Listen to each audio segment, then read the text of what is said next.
Es que reclamen del Gobierno de España que se reduzcan los jornales de 35 a 20 para tener derecho a la renta agraria.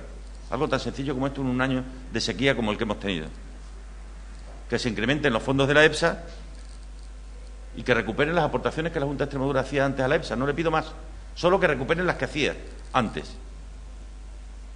Son cosas muy sencillitas, que bien podrían intentar que así fuera. El señor Monago decía que su prioridad para los presupuestos generales del Estado era los fondos de la EPSA, que es una prioridad importante, desde luego estratégica para el futuro de la región, pero desde luego importante para poder dar respuesta a algunos ciudadanos y ciudadanas que pueden tener ahí una respuesta parcial a sus demandas, ¿no? Simplemente con esto, con 3 o 4 cosas que pudieran hacer, algunas cosas mejoraríamos. Y luego, por favor, decirle al consejero de Agricultura que además de reunirse con la gente, si alguna vez puede tomar alguna decisión, que llevamos ya 15 meses, si puede tomar alguna, solo pido una, como mínimo una a la semana, luego ya pasaremos a intentar más de una, que tomen alguna decisión, porque el campo extremeño se está muriendo.